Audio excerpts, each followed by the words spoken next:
এটা আমরা সবাই জানি যে হিন্দু ধর্ম বহু প্রাচীন।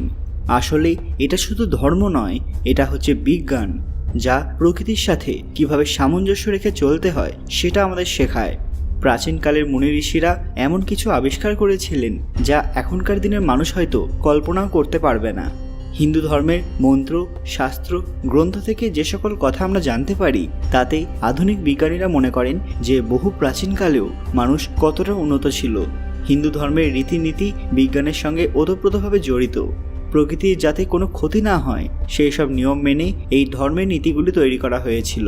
প্রাচীনকালে লক্ষ্যভেদ করে পুনরায় ফিরে আসে এইরকম হাতিয়ার তৈরি করা হয়েছিল। টেলিপ্যাথির মাধ্যমে দূরে থাকা মানুষদের সাথে কথাবার্তা এই রীতিও আবিষ্কৃত হয়েছিল। যোগ বলের মাধ্যমে পুরো ব্রহ্মাণ্ড ঘুরে আসা সেটাও সম্ভব হয়েছিল। সুদর্শন চক্র, পাশুপত অস্ত্র, ব্রহ্মাস্ত্র, বিভিন্ন পৌরাণিক অস্ত্রশস্ত্র নির্মিত হয়েছিল এবং তাদের ব্যবহারও হয়েছিল। প্রাচীনকালে ব্যবহৃত সেই সব ভয়ানক অস্ত্রের মতো বহু অস্ত্র নির্মাণ করে বহু ইংরেজ বৈজ্ঞানিক নিজেদের নাম উজ্জ্বল করেছিলেন, কিন্তু এগুলোর নাম হিন্দু ধর্মগ্রন্থে প্রথম থেকেই ছিল। হিন্দু ধর্মের প্রাচীন বিজ্ঞান আধুনিক বিজ্ঞানের আধার। অন্যান্য বিভিন্ন ধর্ম যখন সৃষ্টি হলো তখন প্রাচীন ধর্ম হিন্দু ধর্ম নামে অভিহিত হলো। আজকের ভিডিওতে আমরা এক এমন জায়গা সম্পর্কে বলবো যেখানকার প্রাচীন বিজ্ঞানকে ইংরেজরাও বুঝতে পারেনি। তার আগে সবাই কমেন্ট বক্সে হর হর মহাদেব লিখতে ভুলবেন না। সকলকে পুরাণ কথা নতুন একটি ভিডিওতে স্বাগত। আজকে আপনারা জানবেন ভারতের এক রহস্যে ঘেরা মন্দির।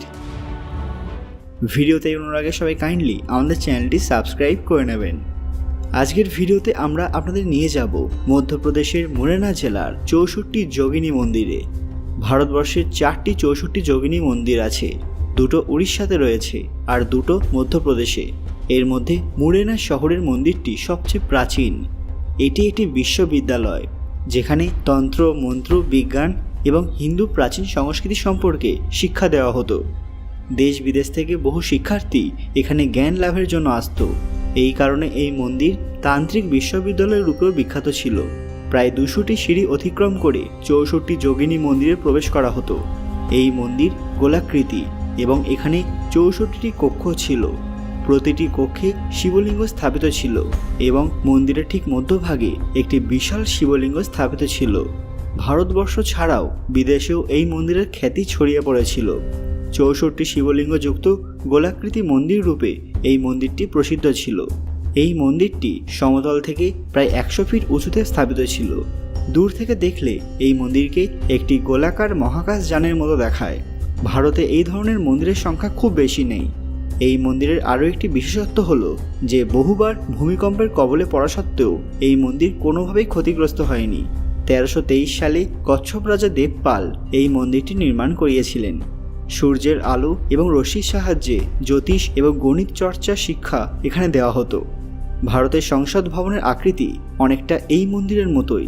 ব্রিটিশ আর্কিটেক্ট এডুয়েল ব্লুটিয়েন্স এই মন্দিরের আকৃতি অনুযায়ী সংসদ ভবনের নির্মাণ করিয়েছিলেন, কিন্তু এই মন্দির সম্পর্কে কোনো বিশেষ তথ্য সেভাবে কোথাও পাওয়া যায় না। মন্দিরের স্তম্ভগুলির ডিজাইনের সঙ্গে সংসদ ভবনের স্তম্ভের অনেক মিল দেখতে পাওয়া যায়। এখানে প্রতিটি কক্ষে শিবলিঙ্গের সঙ্গে দেবী যোগিনীর মূর্তিও রয়েছে, কিন্তু কিছু মূর্তি চুরি যাওয়ার জন্য বাকি মূর্তিগুলিকে দিল্লির কেন্দ্রীয় সংগ্রহালয়ে রেখে দেওয়া হয়েছে। এই মন্দিরগুলিতে 101টি স্তম্ভ রয়েছে। ভারতীয় পুরাতত্ত্ব বিভাগ থেকে এই মন্দিরকে প্রাচীন সংগ্রহালয় হিসেবে ঘোষণা করা হয়েছে। এই মন্দিরে রাতে থাকার অনুমতি দেওয়া হয় না। স্থানীয় মানুষরা বলে থাকেন যে 64টি যোগিনী ভগবান শিবের সম্মুখে রাতে এখানে নৃত্য পরিবেশন করতে উপস্থিত হন। আজও এই মন্দির ভগবান শিবের তন্ত্র সাধনার কবচ দিয়ে ঢাকা আছে। শুধু মানুষই নয়, প্রকৃতির কোনো জীবই, পশু পাখি এরাও এখানে রাতে কেউ থাকে না। প্রাচীনকালে তন্ত্র সাধনার জন্য প্রসিদ্ধ এই মন্দিরে 64টি যোগিনীকে জাগ্রত করা হতো। এনাদের মাতা কালীর অবতার বলেই মনে করা হতো।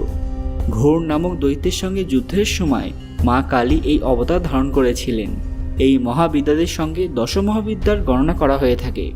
64টি যোগিনী এই মন্দির তন্ত্র সাধনার জন্য মূলত প্রসিদ্ধ ছিল। প্রাচীনকালে তন্ত্র সাধনায় সিদ্ধিলাভের জন্য এই মন্দিরে তান্ত্রিকদের ভিড় লেগে থাকত। বিদেশিরাও এখানে তন্ত্র সাধনার জন্য উপস্থিত হতেন। আজও এখানে বহু মানুষ সিদ্ধিলাভের জন্য উপস্থিত হন। এই মন্দিরটি ইনকটেশ্বর মহাদেব মন্দির নামেও প্রসিদ্ধ। এই মন্দির সম্পর্কে আপনাদের মতামত কমেন্ট বক্সে অবশ্যই জানাবেন। আপনারা কি কখনো এই মন্দিরে গিয়েছেন? যদি গিয়ে থাকেন সেটা কমেন্টে জানাতে পারেন। আজকের ভিডিওটি অবশ্যই লাইক করবেন এবং আত্মীয় পরিজনদের সাথে শেয়ার করবেন, যাতে তারা এই রহস্যময় মন্দির সম্পর্কে বিস্তারে জানতে পারেন। কমেন্ট বক্সে হর হর মহাদেব লিখতে ভুলবেন না। আরও এরকম অজানা তথ্য পেতে পুরাণ কথা অফিসিয়াল চ্যানেলটি মনে করে সাবস্ক্রাইব করে নেবেন। খুব তাড়াতাড়ি ফিরে আসবো নতুন একটি দরকারি ভিডিও নিয়ে। ততক্ষণ আপনারা এই ভিডিওগুলি দেখতে পারেন। ধন্যবাদ।